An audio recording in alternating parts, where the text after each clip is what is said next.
सभी कृष्ण भक्तों का मेरा एक बार फिर से प्रेम सहित राधे राधे। कैसे हो आप सब? जैसा कि मैंने आपसे कहा था कि मैं जल्दी एक और वीडियो लेकर आऊंगी, एक और समस्या को लेकर, तो मैं आपके सामने हाजिर हूँ। इस बार मैं लेकर आई हूँ वो टॉपिक जिसकी वजह से ज़्यादातर लोग जो है ठाकुर जी की सेवा करनी छोड़ देते हैं। ये सबसे बड़ा कारण है, ज़्यादातर लोगों के साथ होता है। मैं कई लोगों से सुन चुकी हूँ, कमेंट्स भी जितने आते हैं ज़्यादातर इस कारण की वजह से ही वे ठाकुर जी की सेवा करनी उनसे छूट जाती है या छोड़ देते हैं। कि जो लोग सुबह उठकर जो जल्दी नहीं उठ पाते या उठ जाते हैं लेकिन जल्दी नहा नहीं पाते, उस कारण से उनकी ठाकुर जी की सेवा छूट जाती है। उसका क्या सॉल्यूशन हो सकता है वो आज मैं आपके साथ शेयर करने वाली हूँ, जिससे आपकी स्मूथली आपके घर के काम भी होते रहेंगे और ठाकुर की सेवा में भी कोई बाधा नहीं पड़ेगी, आप इजीली करेंगे।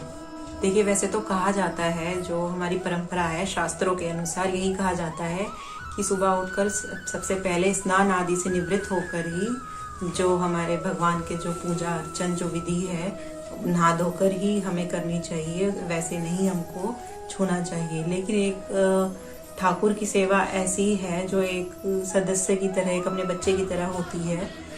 उसमें हम थोड़ा शास्त्रों से थोड़ा अलग हट के जा सकते हैं, बाकी और भगवान में किसी की सेवा में नहीं जा सकते। केवल ठाकुर की सेवा में, भक्ति में ही ये छूट मिली हुई है। जो लोग नहीं नहा पाते हैं, जल्दी नहीं उठ पाते हैं, जल्दी से स्नान नहीं कर पाते हैं क्योंकि बहुत काम होते हैं, कभी बच्चों को स्कूल भेजना है, फिर उनका नाश्ता टिफिन पैक करना है, काफ़ी काम हो जाता है, तो नहीं पॉसिबल कई बार हो पाता हमारे गृहस्थ आश्रम में रोज़ नियम से नहाना। और इस कारण से क्या होता है कि ठाकुर की सेवा भी छूट जाती है, क्योंकि नहाए नहीं है तो हम उन्हें भी भोग नहीं लगा सकते।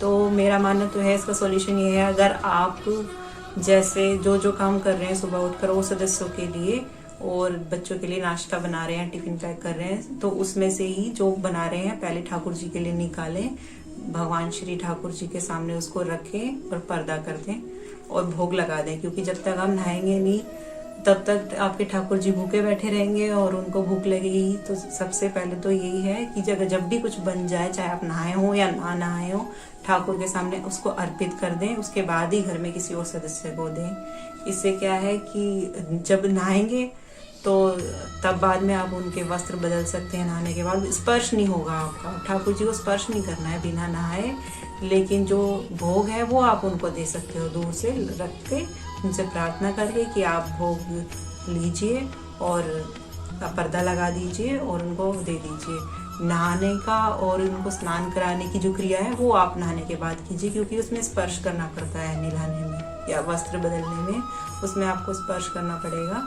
या अगर आपके ठाकुर जी सोए हुए हैं रात के, उनको जगाए बगैर आप कैसे भोजन दोगे? बहुत से लोग अब ये सवाल करेंगे, तो आप ऐसा कर सकते हो, जो भी आपका बच्चा है अगर कोई घर में, उनके द्वारा उनको उठवा दिया जाए और वो जो भी भोग है बना है उनके सामने रख दिया जाए, ऐसा आप कर सकते हो। बाकी वस्त्र का श्रृंगार की सेवा बाद में जब स्नान करो तब कर लेना। बाकी जो ये क्रिया है उठाने की और भोग लगाने की, जिससे ठाकुर जी आपके भूखे न रहें काफ़ी देर तक, आप किसी बच्चे से घर के करा सकते हो, या जब ज़्यादा मजबूरी हो तो आप भोग भी खुद उनका वहाँ पे ले जाके रख सकते हो, लेकिन स्पर्श नहीं करना। और बहुत से लोग कहेंगे कि ये शास्त्र के विरुद्ध है, तो मैं हमेशा एक ही बात आपको अपनी बातें कहानी के जरिए ज़रूर समझाती हूँ। जो भक्तमाल में से कई महान भक्तों की कहानियाँ शामिल है भक्तमाल में से। एक और मैं आपको कथा सुनाती हूँ जिससे आपको सारी चीज़ें एकदम क्लियर हो जाएगी। एक कर्मा बाई की खिचड़ी के बारे में आपने सुना होगा। एक कर्मा भाई जो राजस्थान का एक नेक इंसान थे, उनकी एक पुत्री हुई थी जिसका नाम कर्मा बाई था। उनके पिताजी शुरू से ही ठाकुर जी की सेवा करते थे और उनको भोग लगाने के बाद ही कुछ खाया करते थे। तो वो उनको देख देख कर बड़ी हुई थी। जब वो बड़ी हुई और थोड़े वृद्ध हो गए थे तो वे एक तीर्थ यात्रा के लिए निकल गए थे और अपनी बेटी को अपने ठाकुर जी की जिम्मेवारी सौंप गए थे कि बेटी इनकी पूजा करना नियम से और इनको भोग लगाने के बाद ही कुछ खाना। जैसे वे गए उसके अगले दिन अगले दिन जब कर्मा बाई जल्दी उठी, उसने सारे कामकाज करे और फिर उसने खिचड़ी बनाने के लिए रख दी। जब खिचड़ी बन गई तब उसने भगवान श्री प्रभु के सामने खिचड़ी रखी और उनसे प्रार्थना की हाथ जोड़कर कि मेरे पिताजी आपकी जिम्मेवारी मेरे हाथ सौंप कर गए हैं और आप ये खिचड़ी पा लीजिए। मुझे ज़्यादा व्यंजन तो बनाने आते नहीं हैं, मुझे खिचड़ी बनानी आती है, लेकिन ये मैंने आपके लिए बहुत अच्छे से बनाई है, काफ़ी घी डाला है इसमें, इसको आप पा लीजिए, फिर मैं इतने बाकी काम निपटा कर आती हूँ। वो ऐसा करके और चली गई। इतने वो कुछ और काम कर कर थोड़ी देर बाद आई तो उसने देखा खिचड़ी तो ऐसी की ऐसी रखी हुई है। तो उसने फिर प्रार्थना करी, क्या हुआ प्रभु, आपने खाई नहीं, आपको अच्छी नहीं लगी क्या, मैं इसमें और घी डालती हूँ। तो घी डाल के फिर चली गई। ऐसे करते करते उसको शाम हो गई। जब शाम हो गई, जब ठाकुर जी ने देखा ये तो अपनी जिद पर आ गई है, ये कुछ नहीं खाएगी जब तक मैं नहीं भोग लगाऊंगा, तब फिर शाम के टाइम उस मूर्ति में से उसको आवाज आई कि कर्मा बाई, तुमने पर्दा तो किया ही नहीं, पहले पर्दा करो फिर मैं खिचड़ी खाऊंगा। फिर उसने कहा ठीक है प्रभु। उसने जब पर्दा किया तो वो सारी खिचड़ी प्रभु ने पा ली थी। तो ऐसे करते करते कई दिन हुए। फिर वो उठती, पूरे काम काज करके सारे, फिर उसको भोग लगाती, वे झट से खा लेते खिचड़ी। लेकिन एक दिन उसके दिमाग में आई कर्मा बाई के कि इनको भूख लगती होगी, इसलिए वे जल्दी सारा खा लेते हैं। मैं कल से ना उठ के बाकी काम बाद में करूंगी, पहले इनके लिए खिचड़ी बनाऊंगी, भोग बनाऊंगी, तब कुछ और करूंगी। तो वो उठते ही खिचड़ी चढ़ा देती और उनको भोग लगा देती और कान्हा जी झट से खा लेते बिना नहाए धोए। तो भक्ति में ऐसे ही चलती रही उसकी भक्ति। काफी टाइम हो गया, वो वृद्ध भी हो गई, जगन्नाथपुरी में जाकर रहने लगी। जब वहां पर जाकर सेवा करने लगी, उसका नियम यही बना हुआ था सेवा करने का। एक बार एक संत आया, उन्होंने देखा कि कर्मा बाई तुम बिना नहाए धोए इनको खिचड़ी खिला देती हो, इनका भोग बिना नहाए धोए, बिना स्नान आदि के निवृत्त हुए नहीं बनता। कल से तुम पहले स्नान आदि करना, स्वच्छता, घर की साफ सफाई, तब जाके इनकी सेवा शुरू किया करना। कर्मा बाई ने फिर ऐसे ही शुरू कर दिया। जब कर्मा बाई ने शुरू किया ऐसे, तो उसको बहुत देर होने लगी। वहाँ उधर ठाकुर जी को भूख लगती, वो उधर काम का निपटाने में लगती। तो ठाकुर जी जो है जल्दबाजी में खिचड़ी खाकर वहाँ जगन्नाथपुरी में जाकर खड़े हो जाते थे मंदिर में। तो कुछ दिनों से उनके फिर मुंह पर खिचड़ी लगी रह जाती थी जल्दीबाजी में।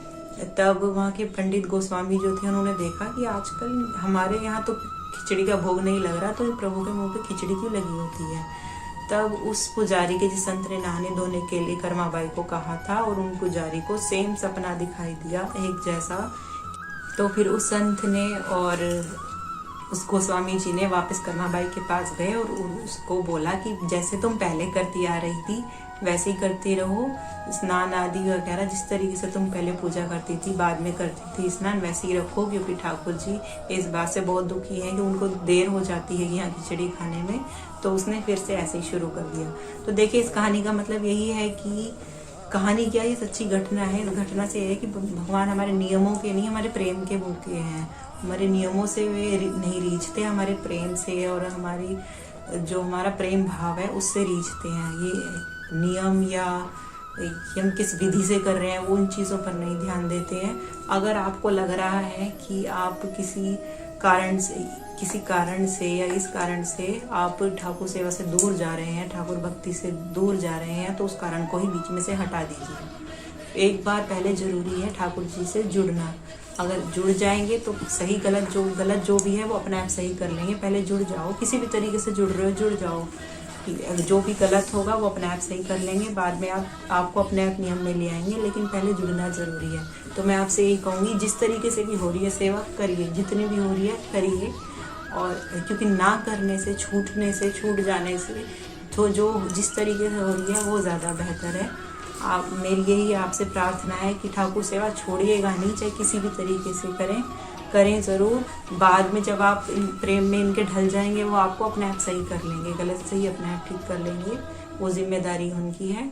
बाकी और कोई समस्या है तो बताइए, फिर जल्दी आऊँगी एक और नई वीडियो के साथ। वीडियो अच्छी लगे तो लाइक का बटन ज़रूर दबाएं और शेयर करें, और चैनल को सब्सक्राइब करना मत भूलिएगा।